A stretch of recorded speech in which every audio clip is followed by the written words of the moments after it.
Hello बच्चों, good afternoon. आज हम सीखेंगे घातांक के नियम। ठीक है, इस घातांक के 6 नियम होते हैं। वो 6 नियम कब यूज करते हैं, ठीक, कब उपयोग में लाते और कैसे सवाल में कौन सा नियम लगाना है, ये सीखेंगे। हमारे पास जो पहला नियम है, पहला नियम हमारे पास ये a की घात m गुणा में a की घात n लिखा कैसा, ये पहला नियम है।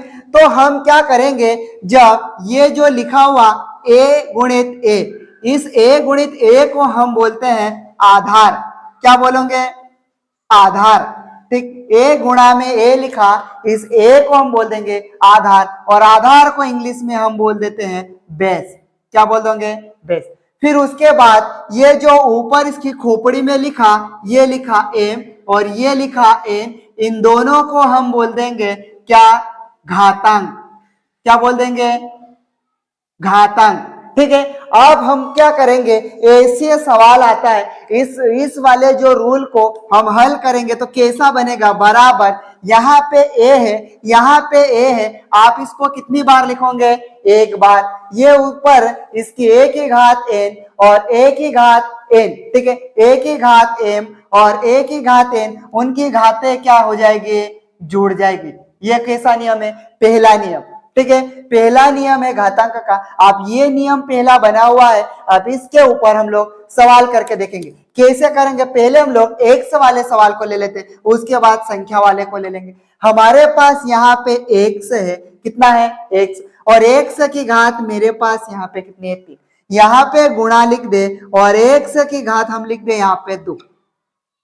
अब हम क्या करेंगे, इन दोनों का गुणा करेंगे। क्या करेंगे? गुणा। तो ये इसके जैसा ये सवाल बना हुआ, तो आप हम इसके जैसा बना देंगे। कैसे बनाएंगे? एक से है तो इस 100 को हमने कितनी बार लिखा? 1। उसकी घात m के जैसा कितना है? 3, तो हम भी यहाँ पे लिख लेंगे 3। यहाँ n के जैसा कितना है? 2, तो यहाँ पे कितना लिख दिया? 2। आप यहाँ पे लिखेंगे x और 3 और 2 कितना होगा? 5। ठीक है, इसको हल करने पे x की घात कितनी आई? 5। ये तो यहाँ पे ये x और y वाला होता है, ऐसा करेंगे। अगर संख्या आती है तो कैसे कर सकते हैं? ठीक है, तो एक और संख्या वाला भी उदाहरण ले लेते हैं। तो वो संख्या वाला हो जाएगा 10 की घात 3, कितना ले लिया? 10 की घात 3 गुणित 10 की घात 2 हुआ। अब ये भी समान रहेगा, ये ऊपर वाले जैसा ये बना हुआ है। अब हम क्या आगे इसके जैसा बना सकते हैं? कैसे बनाएंगे? ये 10, ये 10 एक समान है, तो एक बार लिखा। ऊपर घात कितनी है? 3, इधर घात कितनी है? 2, ये जुड़ जाएगी, तो ये हो जाएगा 10 की घात कितनी हो जाएगी? 5। 10 की घात 5। अगर सवाल करके देखते हैं, यहाँ पे 2 की घात 2/3, ठीक, और यहाँ पे गुणा में 2 की घात 1/5। ये तो आसान था, ये हम लोग कर ले। अगर बटे में घात देते हैं और ऐसे सवाल को हम लोग कैसे हल करते हैं, तो यहाँ पे हम लोग क्या करेंगे, तो सेम प्रोसेस तो सेम रहेगी। बराबर में इसको हल करना है तो हम क्या कर लेते हैं, अगर ये सूत्र लगाए तो यहाँ पे पहला ही नियम लगेगा, ऐसा a की घात m गुणित में a की घात n बराबर a की घात m धन क्या हो जाता है? n। ठीक है, तो हम लोग क्या करेंगे, ये वाला पहला नियम लगता है, और पहले नियम में हम ये a के जैसा कितना दिख रहा? 2, इस a के जैसा कितना है? 2। तो बराबर में a को कितनी बार लिखा? सॉरी, 2 को कितनी बार लिखा? एक बार। उसकी घात कितनी है? 2/3, तो ये हो जाएगा 2/3। और आप यहाँ पे n का मान कितना है? धन 1/5 हुआ क्या? आप इसको हल कैसे करेंगे, तो इसको भी हल ऐसे कर लेंगे। आप क्या करेंगे, हमारे पास ये जो 5 है, इस 5 का गुणा किसमें कर दोगे? 2 में कर दोगे। किसमें करोगे? 2 में।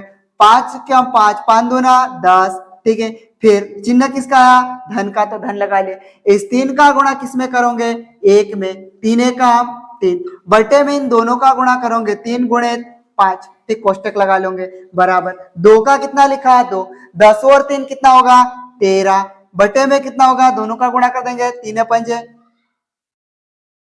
13 और 3 पंजे 15, 13/15 हमारा क्या आएगा? आंसर। ठीक है, 13/15, 2 की घात 13/15, ये वाले सवाल का है। आप कौन सा करेंगे? आप करेंगे नियम नंबर 2। नियम नंबर 2 क्या कहता है कि 2 की घात सॉरी 1 की घात m भागित का चिन्ह है 1 की घात n बराबर 1 की घात m ऋण n। ठीक है, ये नियम कैसा लगता है? हमारे पास यहाँ पे a की घात m, ठीक, जो ये भाग का चिन्ह है इसको हम लोग किसमें लिख लेंगे? बटे में लिखा, a की घात n हो जाएगा। अब क्या करेंगे? ये a की घात m वैसा की वैसा रहेगा।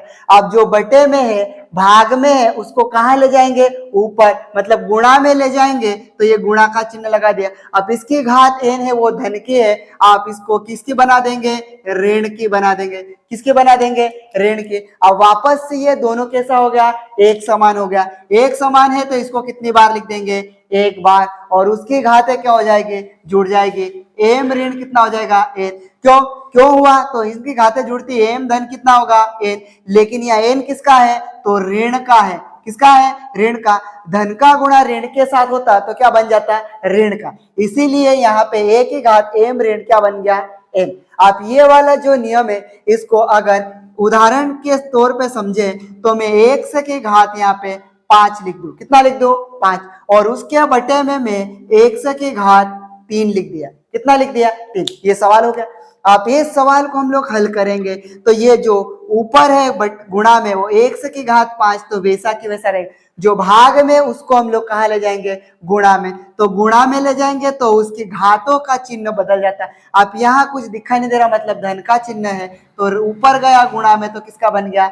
ऋण का बना। ऐसा आप इसी को हम लोग हल करके देखते हैं तो ये हो जाएगा, एक बार लिखा x, आप यहाँ पे घात कितनी है?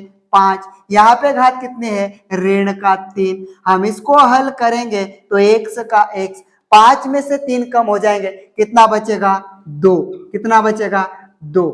ये क्या होगा अपना आंसर। अब हम लोग क्या करते हैं, आप ऐसे ही हम क्या करेंगे? संख्या को लेके करते हैं। ये तो x y को लेके करेंगे तो ऐसा बनेगा, संख्या को लेके करेंगे तो कैसा आएगा? तो इधर देखो, अगर मेरे पास 10 की घात 5 बटे में 10 की घात यहाँ पे मेरे पास 3 है, वापस से वही लिया। अब यहाँ पे इसको भी हल करेंगे तो 10 की घात कितनी है? 5। ये भाग में है, इसको गुणा में ले जाएंगे तो क्या होगा? 10 की घात किसकी बन जाएगी? ऋण का। ठीक है, इसको हल करा ऐसा बन। अब वापस से ये ऐसा होगा, 10 को कितनी बार लिखेंगे? एक बार लिखा। आप यहाँ पे 5 और इधर किसका चिन्ह है? ऋण का, तो ऋण की 3 लिख देंगे। ठीक, 5 में से 3 कम हुआ, कितना हो जाएगा? 10 की घात 2। क्या ये और भी सरल हो सकता? हाँ, इसको 2 बार लिख दिया, 10 गुणित 10। ठीक, 10 में 10 का गुणा करेंगे तो कितना हो जाएगा? 100। कितना हो जाएगा? 100। यही क्या होगा इसका आंसर।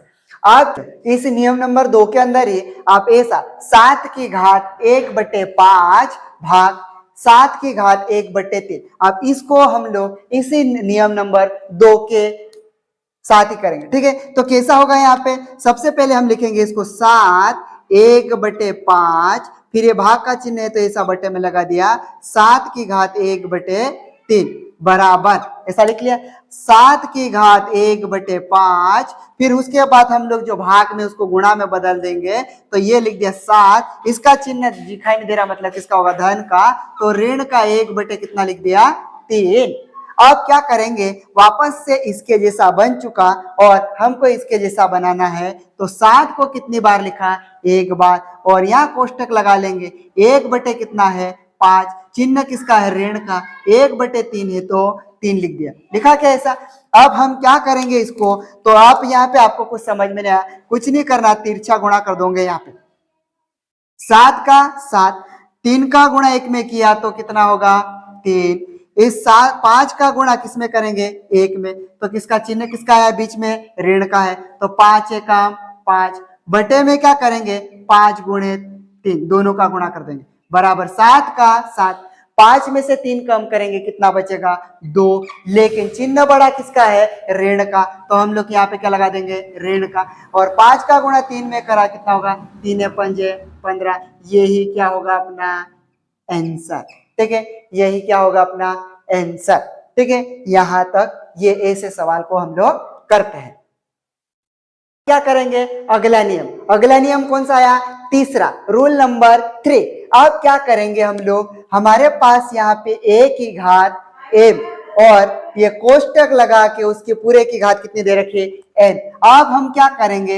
ये जो गेट है इस गेट को खोलेंगे तो ये कहाँ आएगा? अंदर आएगा। मतलब a की घात हमारे पास m गुणा में क्या होगा? n। ठीक, इतना बनेगा। अब क्या होगा? ये रूल नंबर 3, a की घात m पूरे की घात फिर क्या लगेगी? इस कोष्टक को खोला तो a तो वैसा ही आएगा और ये किस में आ जाएगा? गुणा में। कैसा आएगा हम लोग उदाहरण के रूप में समझेंगे। एग्जाम्पल, हमारे पास अगर यहाँ पे x है, कितना है? x, और x की घात मेरे पास कितनी है? 3, और इसके पूरे के ऊपर यहाँ पे कितनी लगा दे? 2। ठीक, इसके जैसा ये बना हुआ है। अब हम क्या करेंगे? इसको खोल देंगे, इस दरवाजे को खोलेंगे तो ये व्यक्ति कहाँ आएगा? अंदर आएगा। तो ये हो जाएगा 3 गुणा में कितना लिख दोगे? 2।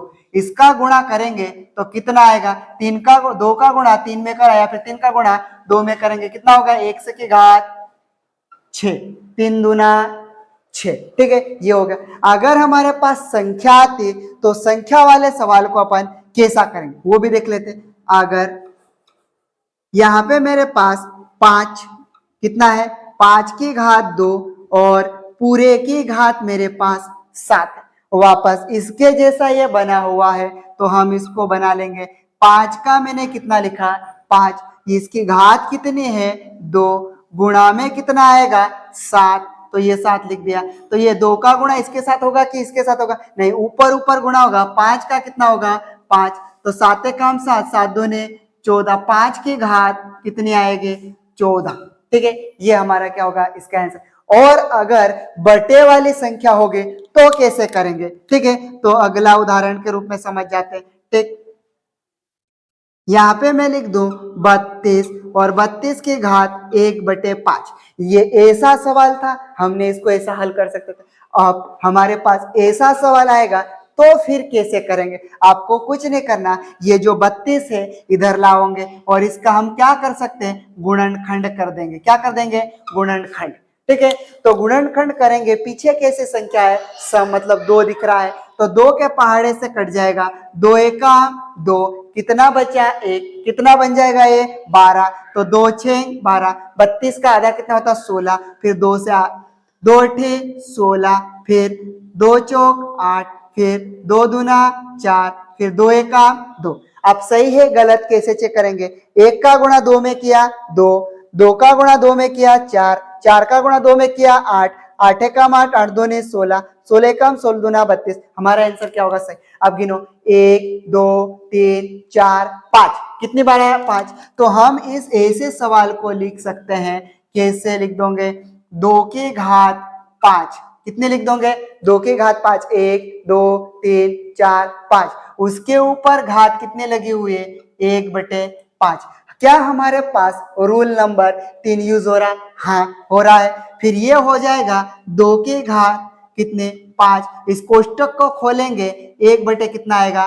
5। अब यहां से क्या होगा? 5 का गुणा 5 के साथ होगा कि 1 के साथ होगा? ऊपर वाले 1 के साथ, इसीलिए यहां से ये कट जाएगा। 5 एकम 5, 5 एकम 5। तो ये बन जाएगा 2 की घात कितनी होगी? 1, और ये इसका आंसर आएगा 2। कितना आंसर आएगा? 2। यहां तक समझ में आया? ठीक, अब हम लोग अगला क्या करेंगे? रोल नंबर 4 को देखेंगे।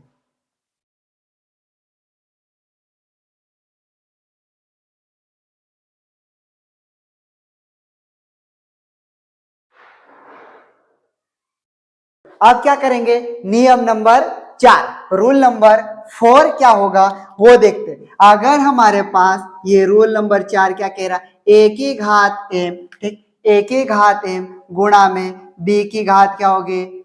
m। जब ऊपर उनकी घातें समान है और इनका जो आधार है वो कैसा है? अलग अलग। उसकी घातांक समान है लेकिन आधार अलग अलग है। तो आप कुछ नहीं करना, आपको a गुणित b और पूरे की घात क्या लगा दोगे? m। ठीक है, ऐसे लगा दोगे। अब हम क्या करेंगे? ये जो a फॉर्मूला बनता है ये इसका क्या बनाएंगे? कैसे? उदाहरण के लिए हम लोग यहाँ ले लेते हैं। मैं लिख लू x की घात 2, क्या लिख दिया? 2। और गुणा में y की घात 2। ठीक, आप ऐसे में मैं इस कंडीशन में इसको कैसे हल कर सकता हूं, आप लिख दोगे x और y पूरे की घात कितने लिख दोगे 2। कितने लिखोगे 2। अब हम क्या करेंगे यहां से आगे, ठीक, यहां से आगे क्या करेंगे और एक उदाहरण के लिए सवाल ले लेते हैं। ठीक है, मैं यहां पे लिख दूंगा 7 की घात 3 डॉट 9 की घात 3 ऐसा लिखा। इसका मतलब क्या है, ये गुणा में, तो इसको भी वैसे ही करेंगे। तो 7 की घात 7 गुणित 9 लिखा, पूरे की घात कितने लिख देंगे 3 बराबर 7 का गुणा 9 में कर देंगे, 7 नम की 63 और पूरे की घात कितनी है 3। तो हमने यहाँ पे क्या लिख दिया 3। कितना लिख दिया 3। अब हमारे पास ऐसे सवालों को हमने ऐसा करा। अगर हमारे पास और माइनस के जैसे भी हो सकते, वो था उस कंडीशन में क्या करेंगे, ये तो थोड़ा सा सिंपल था। अगर हमारे पास 2 की घात ऋण की 3 गुणा में ऋण 2 की घात ऋण का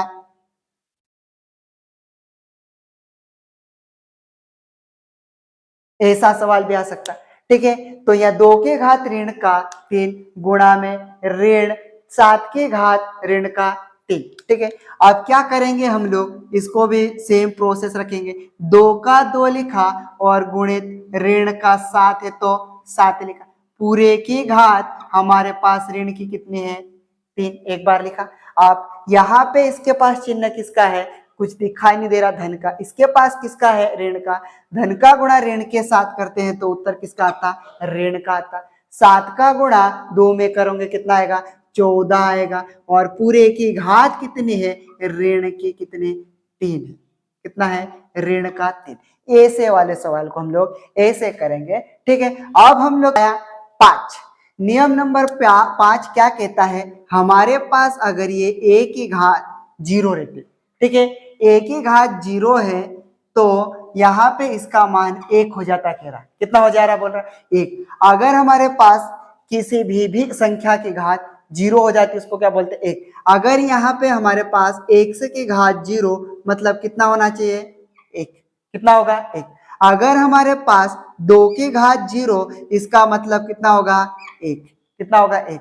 अगर मेरे पास 5 की घात 0 इसका मतलब भी क्या होगा, किसी भी संख्या की घात अगर 0 हो जाती है तो वो पूरा पद कितना हो जाएगा 1, कितना हो जाएगा 1। अगर यहाँ पे 7 की घात भी 0 हो गए तो भी कितना होगा 1। ठीक है, अगर ये आधार और उसकी घातांक 0 हो जाए, मतलब उसकी घातांक 0 हो जाती है, किसी भी आधार की घातांक 0 हो जाती है तो उसका मान कितना हो जाता है 1। उसके बाद अगला नियम नंबर 6। नियम नंबर 6 क्या कहता है वो देख लेते हैं। अगर मेरे पास a की घात m है और उसके बटे में b की घात भी क्या है m, तो a जब इनका जो आधार अलग अलग है लेकिन घातांक 1 है तो हम इसको भी लिख सकते हैं a के बटे में b पूरे की घात कितनी लिख सकते हैं m। उदाहरण के लिए मैं अगर यहाँ पे 1 से की घात 2 लिख दूं, कितना लिख दो 2 बटे में y की घात 2 लिख दो, तो मैं ऐसे सवाल को लिख सकता 1 बटे y और पूरे की घात कितनी लिख सकता हूं 2, लिख सकते हैं ऐसा। अगर हमारे पास कुछ सवाल हो संख्या में तो क्या कर सकते 3 की घात 2 बटे में 5 की घात 2, ऐसे को सवाल को लिख सकते 3 बटे 5 और पूरे की घात कितने लगा सकते हैं 2। ये ऐसे नियम हमारे 6 नियम थे। ठीक है, हम जितने भी आज नियम जानने की कोशिश करें, अगर आप इस चैनल पर नया है तो चैनल को सब्सक्राइब कर ले, ठीक है, और बेल आइकन को भी प्रेस करें ताकि आने वाले वीडियो ऐसे आप तक पहुंच जाए। ठीक है, और ये वीडियो कैसा लगा कमेंट करके भी आप बता सकते हैं। ठीक है, थैंक यू।